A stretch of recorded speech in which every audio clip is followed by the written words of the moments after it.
Hello everyone, আসসালামু আলাইকুম। Caption আর thumbnail দেখে অবশ্যই বুঝে গেছেন আজকের ব্লগটা কী নিয়ে।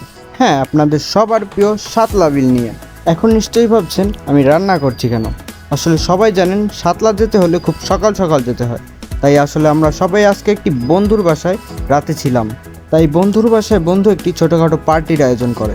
তাই আমি আর আমার আরেকটি বন্ধু খুব আনন্দের সহিত খাবার তৈরি করতেছিলাম।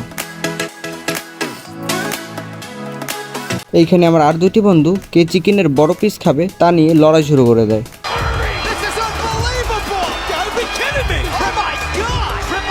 এভাবেই রাতটা কাটে মজা আর আনন্দ করতে করতে। আর খুব সকাল সকাল আমরা ভোর 4টার সময় রওনা দিই সাতলার উদ্দেশ্যে। আমরা যখন বের হই তখন ভোর 4টা, তাই স্বাভাবিকভাবে রাস্তায় কোনো মানুষ ছিল না।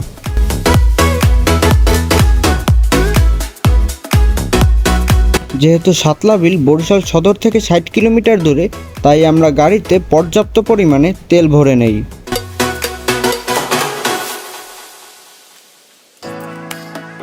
এখন কথা হচ্ছে, যারা বাইকে যাবেন না তারা সাতলা কিভাবে যাবেন। বরিশাল সদর থেকে বাসে শিকারপুর এসে অটো ভাড়া করে সাতলা যেতে পারবেন। এছাড়া ঢাকা থেকে বাসে বরিশাল যাওয়ার সময় উজিরপুরের নতুনহাট বাস থেকে নেমে সেখান থেকেও সরাসরি অটো করে সাতলা যেতে পারবেন। এছাড়াও যারা বরিশাল থেকে যাবেন তারা ব্যক্তিগতভাবে মাহেন্দ্র গাড়িতে চড়ে ঘুরে আসতে পারবেন শাপলা বিল থেকে। আর হ্যাঁ, যারা বাইকে যাবেন তারা কোনোভাবেই গুগল ম্যাপ দেখে যাবেন না, দরকার পড়লে স্থানীয়দের পরামর্শ নিয়ে যাবেন। যদি গুগল ম্যাপ দেখে যান তাহলে কমপক্ষে আপনাদের 10 কিলোমিটার রাস্তা বেশি চালিয়ে যেতে হবে, যেটা আমাদের সাথে ঘটেছে। 60 কিলোমিটারের রাস্তা 70 কিলোমিটার চালিয়ে আমরা এসে বললাম সাতলা বিল। আর চা খেতে খেতে জানতে পারলাম পাশেই রয়েছে 6 মাথাওয়ালা একটি খেজুর গাছ। তাই দেরি না করে চায়ের কাপ হাতে নিয়ে সরাসরি হাঁটা শুরু করলাম গাছটি দেখতে।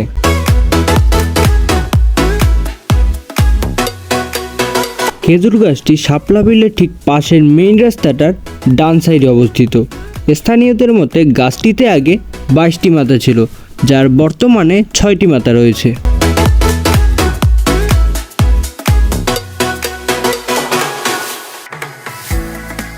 খেজুর গাছ দেখা শেষ করে চলে আসি আমরা লাল শাপলার স্বর্গরাজ্য ঘাট 1-এ।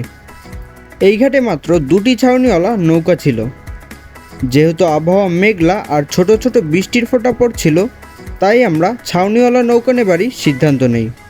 দুর্ভাগ্যবশত এই ঘাটের 2টি নৌকাই অলরেডি বুকিং করা ছিল, তাই আমরা অন্য ঘাটের উদ্দেশ্যে রওনা দেই।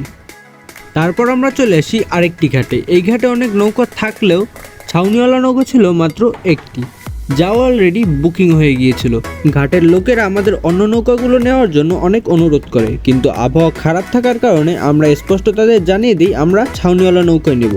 তারপর আমাদের ঘাটের লোকেরা জানায় যদি আমাদের ছাউনিওয়ালা নৌকা নিতে হয় তাহলে আমাদের 10-15 মিনিট অপেক্ষা করতে হবে। তারপর একটি ছাউনিওয়ালা নৌকা ঘাটে ফেরত আসবে। তারপর আমরা অপেক্ষা করতে থাকি নৌকার জন্য, কিন্তু ভালো ব্যাপার হচ্ছে আমাদের 10-15 মিনিট অপেক্ষা করতে হয়নি। 5-7 মিনিটের ভিতরেই একটি ছাউনিওয়ালা নৌকা ঘাটে এসে পড়ে। তারপর আমরা সবাই নৌকায় উঠে পড়ি। আর হ্যাঁ, নৌকা ভাড়া করার সময় অবশ্যই ভালোভাবে দরদাম করে নেবেন। এবার চলুন শাপলা বিল সম্পর্কে আপনাদের কিছু তথ্য দেওয়া যাক। বরিশাল সদর থেকে সাতলা গ্রামের দূরত্ব 60 কিলোমিটার।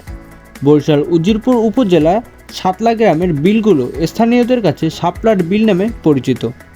এখানে কবে থেকে শাপলা ফোটা শুরু হয়েছে এ তথ্য পাওয়া না গেলেও জানা যায় এখানে লাল, সাদা আর বেগুনি এই 3 ধরনের শাপলা জন্মে, তবে লাল শাপলা সবচেয়ে বেশি দেখা যায়।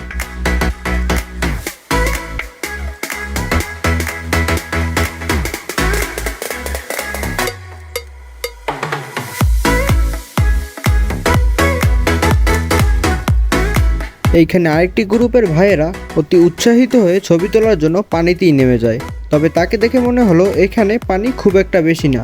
তবে আমাদের মাঝির মতে কোথাও পানি বেশি কোথাও পানি কম, তাই সকলকে সাবধান থাকার জন্য অনুরোধ করা হলো। এখন কথা হচ্ছে সাতলা কখন যাবেন।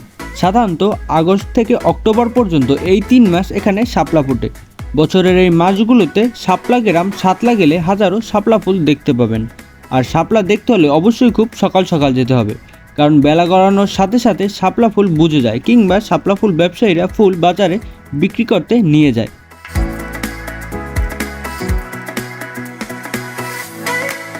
শাপলা বিলের ফুটন্ত লাল শাপলা দেখতে ইতিমধ্যে জেলা ছাড়িয়ে দেশের বিভিন্ন অঞ্চল থেকে পর্যটকরা আসতে শুরু করেছেন।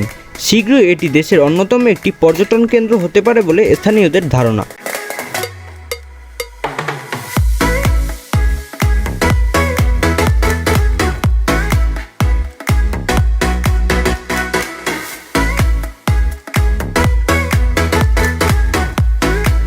এটাই আমার ফার্স্ট ব্লগ, তাই ভুল ত্রুটি হবে, এটাই স্বাভাবিক।